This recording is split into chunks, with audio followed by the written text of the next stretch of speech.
تو کہنے لگے آپ اپنی رائے لیجئے، میرا صدمہ مجھے معلوم ہے۔ اللہ کے رسول صلی اللہ علیہ وسلم خاموش گھر چلے آئے۔ لوگوں نے کہا ارے ظالم تم نے کیا کیا، کون تھے وہ معلوم ہے؟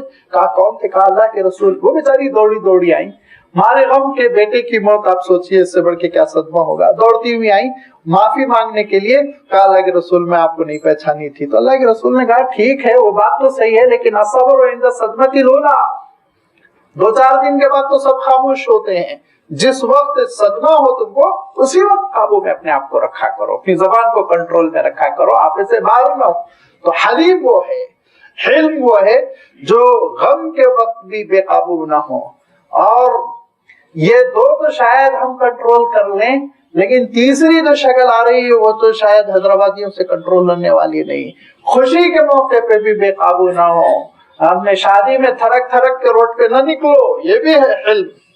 حلم یہ بھی ہے، بردباری یہ بھی ہے کہ خوشی کے موقع پہ بھی ضبط نفس۔ فرمایا حضرت علی رضی اللہ تعالیٰ عنہ نے یا حضرت عائشہ رضی اللہ تعالیٰ عنہ نے، دونوں میں سے ایک، کہ اللہ کے رسول صلی اللہ علیہ وسلم جبڑا پھاڑ کے زندگی میں کبھی نہیں ہنسے۔ فرمایا خوشی ہوتی تو بس مسکرا دیتے تھے، بس اتنا ہی۔ یہ نہیں کہ خوشی میں آپے سے باہر ہو گئے، بے قابو ہو گئے، تھرکنے لگے، اچھلنے لگے، کودنے لگے۔ یہاں ہمارا امتحان ہوتا ہے، ذرا پکنک اسپاٹس پر دیکھیے، سیلیبریشنز میں دیکھیے، فنکشنز میں دیکھیے، خوشی کے عالم میں لوگوں کا کیا عالم ہوتا رہتا ہے، کتنے بے قابو ہوتے رہتے ہیں۔ یہ ہے حلم کے خلاف۔ اللہ کے رسول صلی اللہ علیہ وسلم ایک مرتبہ مسجد نبوی میں تشریف فرما ہے، دور دراز سے قافلہ آیا مسجد نبوی، اللہ کے رسول کی مسجد نبوی۔